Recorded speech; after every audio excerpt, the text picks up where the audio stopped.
Ang niluluto ko ngayon ay ang aming source of collagen. Ito yung ating paanang manok or chicken feet. Ginisa ko lang to sa konting oil, maraming luya, isang buong bawang, isang bulb ng bawang yan. Tapos pinipit ko lang. Nilagyan ko ng scallions, yung scallion oil. Tapos konting muscovado, konting salt and pepper. Pero ngayon, medyo nagtutusta-tusta na siya. Maglagay tayo ulit ng konti pang salt. Konti pa. Yan, ito. Ganyan karami lang din yung nilagay ko na salt kanina. Tapos pepper. May ano na rin to, may laurel.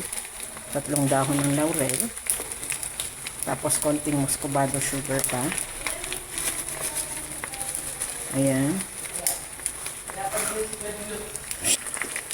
Tapos ito yung aking Shaoxing wine. Konti na lang.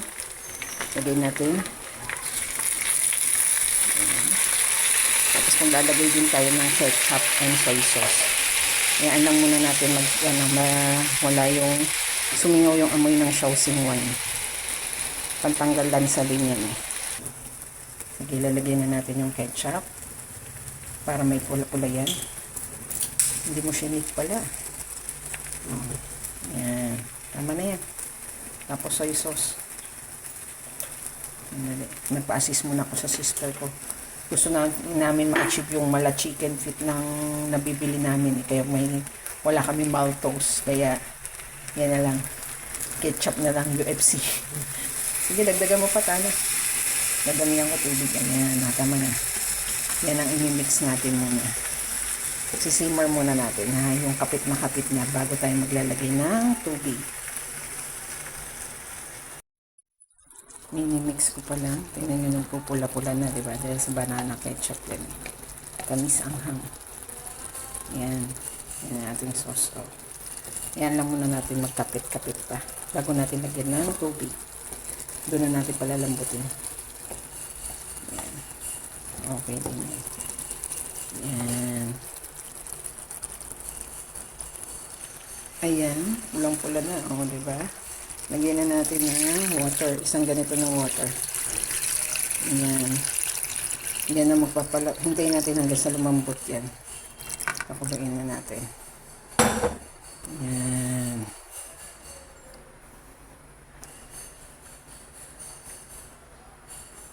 Ayan.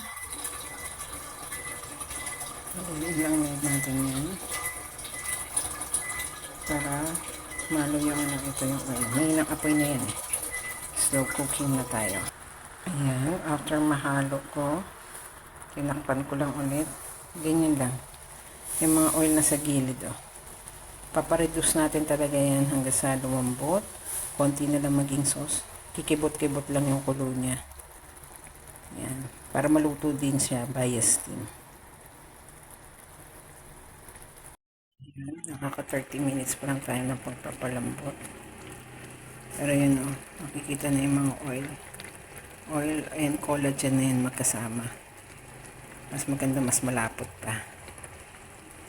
Ayan, kikipot-kipot lang yan. Slow cooking para mas malambot. Ito nga o, ganda na o, lumabas na yung mga buto-buto. Lapit na yan.